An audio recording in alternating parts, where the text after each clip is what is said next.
इस्लाम दीन रहमत है, इस उन्वान पर हम आपसे लगातार बात कर रहे हैं और आज इसका सीरियल नंबर 17 है। कल हमने तिजारत के बारे में एक बात कही थी, उसी से मिलती जुलती एक बात और है जिसको पार्टनरशिप कहते हैं, शराकत।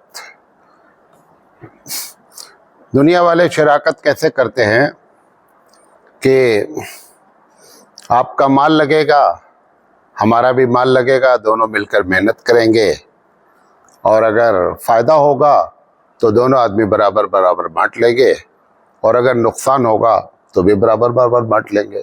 ये एक कॉमन उसूल है। दूसरी शराकत इस तरह करते हैं कि एक आदमी का बिजनेस चल रहा है, हमारे पास पैसे रखे हुए हैं, उन्होंने कहा कि आप पैसे लगा दीजिए, हम आपको हर महीना 5 लाख रुपए लगा दीजिए, हर महीना 40,000 रुपये आपको देते रहेंगे। इसमें यह बात नहीं तय करते हैं कि 40,000 रुपये हम आपको देंगे चाहे हमको नुकसान हो या फ़ायदा हो, 40,000 हम आपको देते रहेंगे। ये दुनिया वालों का दूसरा उसूल है। तीसरा उसूल कि हम मेहनत करेंगे, आप पैसा लगाएंगे, अगर नुकसान हो गया, फ़ायदा हो गया तो 40 रुपया आपको दे देंगे, आप मेहनत कर रहे हैं, और 60 रुपया हम ले लेंगे। और अगर नुकसान हो गया तो जितना अमाउंट का नुकसान हुआ है उसमें 60 रुपया 60% हम अपना नुकसान मान लेंगे, 40% आपका नुकसान मानेंगे।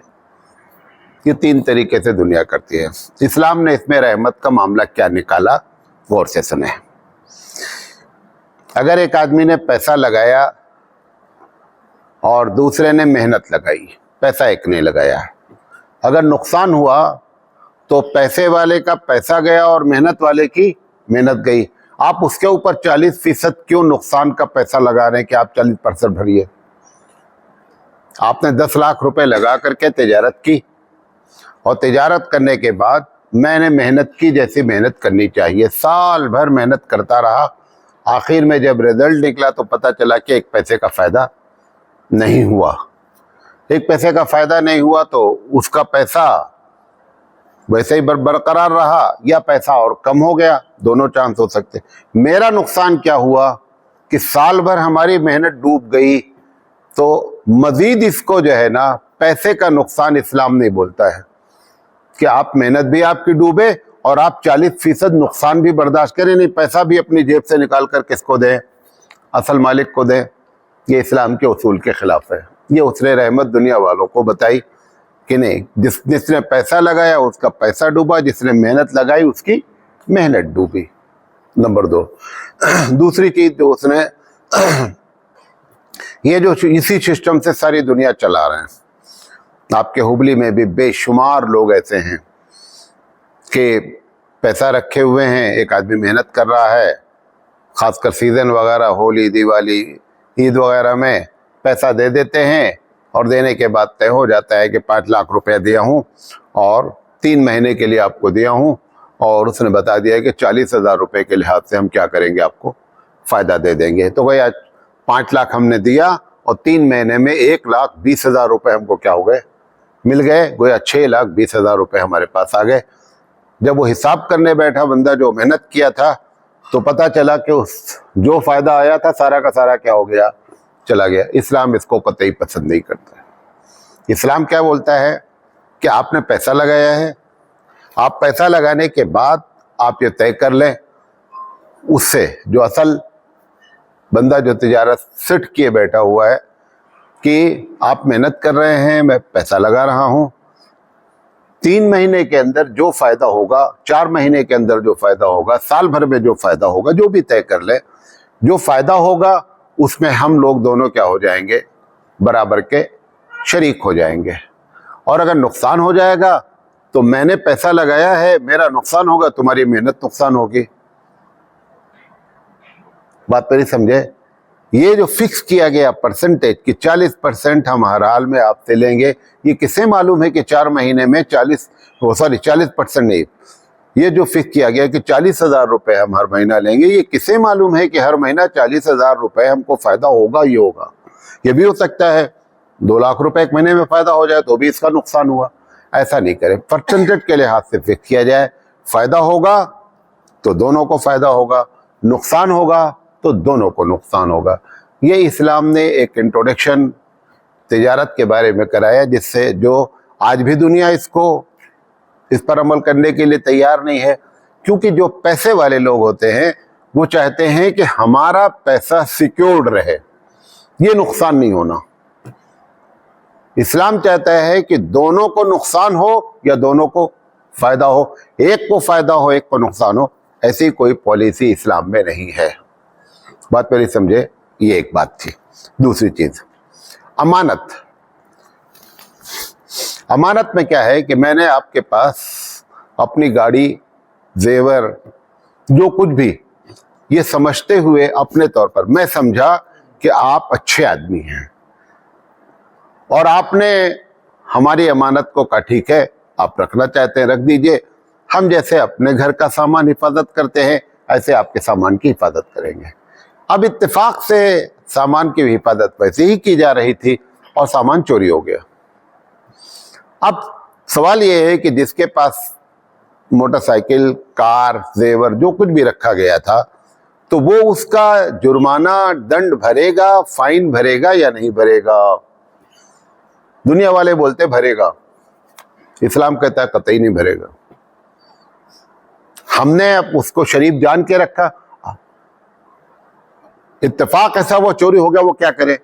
इस्लाम ने उसमें एक छोटी सी शर्त जरूर लगाई है कि हिफाजत वैसे की जाए जैसे करनी चाहिए। मिसाल के तौर पर हमारी भी मोटरसाइकिल है, आप भी ला करके रख दिए, मैं अपनी मोटरसाइकिल गेट के अंदर रखता हूं, आपकी मोटरसाइकिल हमेशा बाहर खड़ी रहती है।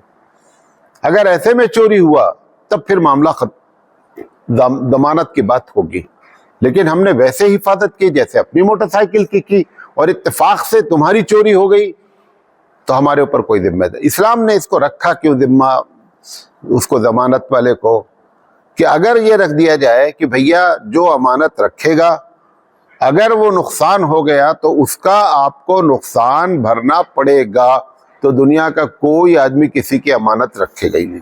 क्यों रखेगा? क्यों रिस्क मोल लेगा? हमारे साथ खुद ऐसा हो गया। हमने एक सोने की अमानत एक साहब के पास रख दिया और उसके बाद जब हम दुबई से पलट कर आए उन्होंने कहा चोरी हो गया। उन्होंने कहा ठीक हो गया, मैं चोरी हो गया क्या करें?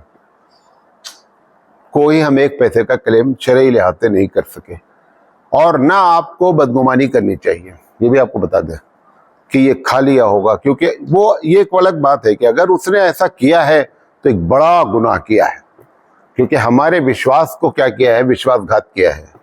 हमारे यकीन पर, एतमाद पर क्या किया गया है? एक बहुत बड़ा नुकसान किया गया है।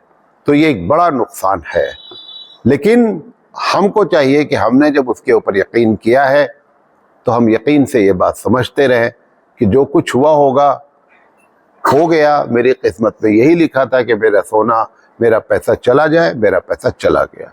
आदमी को अख्तियार नहीं है कि उससे जमानत। ये 2 बातें आपसे करना चाहते थे। तीसरी बात, जो बात शुरू करना चाहते थे आज, लेकिन ये 2 बातें ज़रूरी थी। हम एक टॉपिक पर पूरी बातें करेंगे जो बाद में करेंगे इंशाल्लाह। उसके पहले हमने ईमानियात पर गुफ्तगू नहीं की। ईमानियात में सबसे जो दुनिया वालों को जो सबसे बड़ी रहमत इस्लाम ने इनायत की वो तौहीद की रहमत है।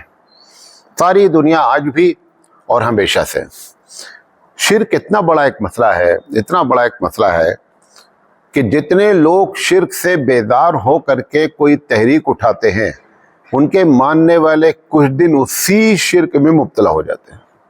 मिसाल देता हूँ, इस भारत में 2 बड़े बड़े मज़हब पैदा हुए। एक मज़हब पैदा हुआ जैन मज़हब, एक मज़हब पैदा हुआ बौद्ध मज़हब। ये दोनों भारत की पैदावार हैं। ये परेशान हो करके मूर्ति पूजा से और ब्राह्मण से, हिंदू के कानून से परेशान हो करके बेचारों ने क्या किया कि इस एक मज़हब को पैदा किया। अब उनके मानने वाले उनको बोलते ज्ञान मिल गया, वो खैर हमारा टॉपिक नहीं है। लेकिन मेन जो उन्होंने सबसे पहले मज़हब का तारुफ कराया कि हम उस ईश्वर को मानते हैं कि जो सबका खालिक और मालिक है। ये जितने भी पत्थर हैं इनकी कोई हैसियत नहीं है, ये लकड़ी के बनाए जाएं, पत्थर के बनाए जाएं, ये सारे के सारे बातिल हैं। मजे की बात ये हुई कि उन्हीं के मानने वालों ने महावीर जी की तस्वीर बनाई और अब उसी की पूजा शुरू किया। गौतम बुद्ध की तस्वीर बनाई, उनकी पूजा शुरू किया। मोहम्मद सल्लल्लाहु अलैहि वसल्लम ने इस बात को अपने ज़माने में भी नोट किया था। क्यों? जब सन 10 हिजरी में मक्का फतेह हुआ, जब बैतुल्लाह का दरवाज़ा खोला गया, तो सबसे पहले और सबसे जो बड़ा बुत नज़र आया वो इब्राहिम अलैहिस्सलाम का था। ये वो इब्राहिम अलैहिस्सलाम हैं जो बुत को तोड़ने की वजह से सारी प्रॉब्लम हुई और उनको इराक छोड़ना पड़ा, अपना घर छोड़ना पड़ा, सारी बातें आप जानते हैं, आग में डाल दिया गया। सिर्फ बेस क्या थी कि एक अल्लाह की इबादत की जाए, कि जितने खुदा तुमने चांद सूरज सबको बना रखा सब बातिल है। उन्होंने तो एक पॉलिसी दे दिया कि गायब होने वाला और मरने वाला कभी खुदा नहीं हो सकता।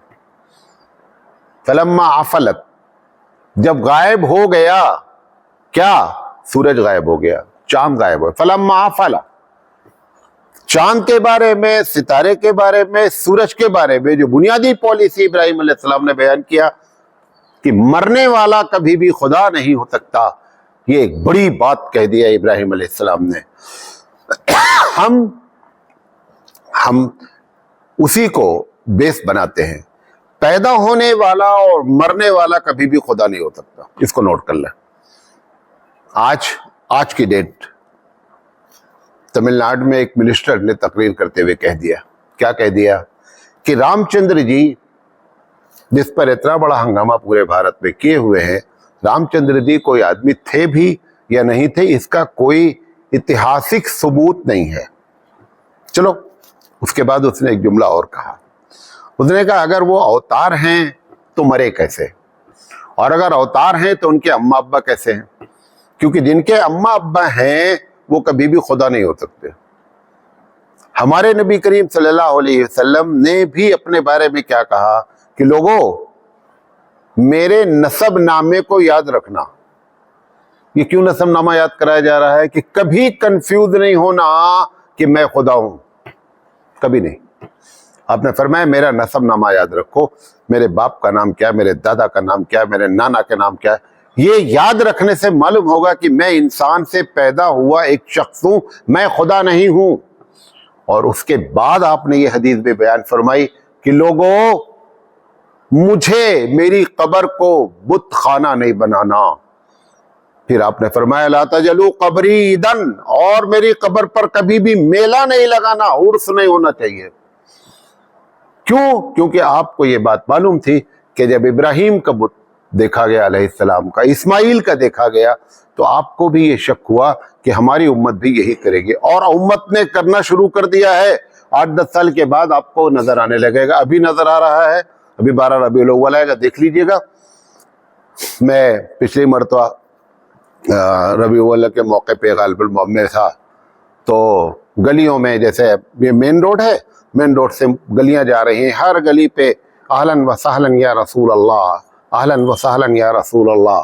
और वहाँ पे जो बैनर लगा हुआ है उसमें एक आदमी को दिखलाया जा रहा है जो घोड़े पे बैठा हुआ है, गोया कि रसूल अकरम आ गए हैं। अभी सिर्फ पीछे से दिखलाया जा रहा है ना, आपको सामने से भी दिखलाया जाएगा। जिस बात का शक हबीब मुस्तफ़ा सल्लल्लाहु अलैहि वसल्लम ने अपनी जिंदगी में किया था, वो चीजें आ गई। आपने क्या फरमाया था? लानल्लाहुल यहूद वन नसारा इत्तखज़ क़ुबूर अंबियाइहिम मसाजिदा, कि अल्लाह की लानत हो यहूदियों और नसरानियों पर जिन्होंने अपने नबियों की कब्र को सजदा गाह बनाया। उन्होंने तो नबियों को बनाया, आपने तो घोड़ा गधा को नहीं छोड़ा। मैं कितनी कब्रें यहां जानता हूं जो घोड़ी की है, बिल्ली की है, और बाद में कुछ भी नहीं है, कुछ भी नहीं है। आपके शहर में एक कब्र बनाई गई, एक ड्राइवर का एक्सीडेंट हो गया, यही पूना हाईवे रोड पर ड्राइवर का एक्सीडेंट हो गया। ड्राइवर कैसा था अल्लाह मालूम, اب وہ پتہ نہیں چل رہا تھا، اس وقت آدھار کارڈ کا معاملہ نہیں تھا، میرے والد صاحب محترم بتاتے تھے، اس کے سامنے جہاں پہ ڈرائیونگ کرتا ہے تو سامنے قرآن کریم رکھا ہوا ملا، بس وہ اللہ والا ہو گیا اور اس کی قبر بنا دی اور آج میلہ لگتا ہے۔ یہ سب ایسے، تو اللہ کے رسول نے تو لعنت کیا تھا کس پر؟ یہودی اور نصرانیوں پر، کہ انبیاء کی قبر کو بنایا۔ آپ نے کیا کیا؟ بلی کی قبر کو بنایا۔ آپ اس سے زیادہ گرے ہوئے ہیں۔ کیوں؟ رسول اکرم کی یہ بھی پیشین گوئی ہے کہ یہودی نصرانی جتنا کام کیے ہیں، اگر وہ سوراخ میں گھسے ہوں گے نا، اور آپ دیکھ رہے ہیں کہ اس میں گھسنا مشکل ہے، پھر بھی ٹرائی مارو گے، اسی میں گھسو گے، حدیث ہے، اسی میں گھسنے کی کوشش کرو گے۔ ابھی 12 ربیع الاول آ رہا ہے، 12 ربیع الاول سب سے پہلے منایا کس نے؟ کرسچن نے۔ کرسچن نے جب منایا، مسلمان بارڈر پہ فوج لگی ہوئی تھی، 610 عیسوی کا ہجری کا واقعہ ہے، یعنی نبی کریم صلی اللہ علیہ وسلم کی ہجرت کے 610 سال کے بعد بارڈر پہ جو مسلم فوج لگی تھی، انہوں نے پوچھا آج تمہارے یہاں بڑی رونق کی کیا چکر ہے؟ کہا آج عیسیٰ علیہ السلام کی پیدائش کا دن ہے۔ کہا ہمارے نبی تو ان سے بڑے ہیں۔ وہاں سے شروع ہو گیا اور آج آپ محلے محلے گھر گھر آپ عید میلاد النبی منا رہے ہیں۔ یہ حبیب مصطفیٰ کی وہ پیشین گوئی ہے جو آپ نے فرمایا کہ جو کام یہودی اور نصرانی کریں گے تم بھی کرو گے۔ وہ پھٹا پینٹ پھاڑ کے گھوم رہے، تم بھی گھومتے کہ نہیں گھومتے؟ ہمیں گھومتے کہ نہیں گھومتے؟ میں پہلی مرتبہ جب دیکھا، منہ میں المی، مجھے کیا معلوم، میں اس کو بلا کر کے پوچھا کہ یار اگر تمہارے پاس پیسہ نہیں ہے تو پیسہ لے لے، لیکن پینٹ خرید لے یار۔ ہمیں کیا معلوم کہ یہ پینٹ پھٹا باقاعدہ خریدا گیا ہے۔ ایک دم بہت شروع کی بات ہے، ابھی نیا نیا آیا تھا، تو ہم ریلوے اسٹیشن پہ تھے، وہ بیچارہ بیٹھا تھا میرے بغل میں، تو میں نے بہت دھیرے سے، ہم نے کہا آپ اگر غریب ہیں اتنا زیادہ کہ آپ کے پاس، پتہ چلا وہ بڑا مالدار تھا، وہ سمجھے؟ تو اب ایسی چیز بل میں گھسنے والی بات یہاں تک ہوئی، اسی کا مطلب ہے کہ جو چیز بدھی میں بھی نہیں آئے گی وہ بھی کیا کریں گے؟ ہم آپ عمل کریں گے۔ تو یہ توحید جو ہے نا، اس کا ایک بہت بڑا مسئلہ ہے۔ اسلام نے توحید کی جو رحمت نعمت جو دنیا کو دی ہے وہ کوئی بھی نہیں دے سکا، اور ہمیشہ سب سے زیادہ ڈسپیوٹ کس پر ہوتا رہا؟